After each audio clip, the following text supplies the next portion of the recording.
আপনি কি স্বপ্নে নবী মুহাম্মদ সাল্লাল্লাহু আলাইহি ওয়াসাল্লামকে দেখেছেন? 2 বার। সত্যি?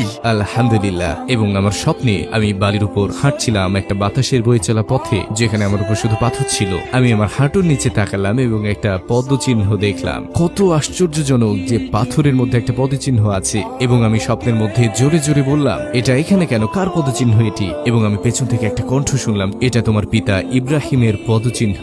আমি বললাম, আমার বাবার নাম ইব্রাহিম নয়। তিনি বললেন, নবী ইব্রাহিম। আমি ঘুরে দাঁড়ালাম এবং সুবহানাল্লাহ, তিনি সেখানে ছিলেন, রাসূলুল্লাহ সাল্লাল্লাহু আলাইহি ওয়াসাল্লাম। আমি তার কাছে পৌঁছানোর ঠিক আগে আমি চাচ্ছিলাম হাঁটু গেড়ে বসে তাকে আলিঙ্গন করতে, কিন্তু স্বপ্ন শেষ হয়ে গেল। তো আমি সেই স্বপ্ন থেকে জেগে উঠলাম তাকে আবার স্বপ্নে দেখার আকাঙ্ক্ষা নিয়ে।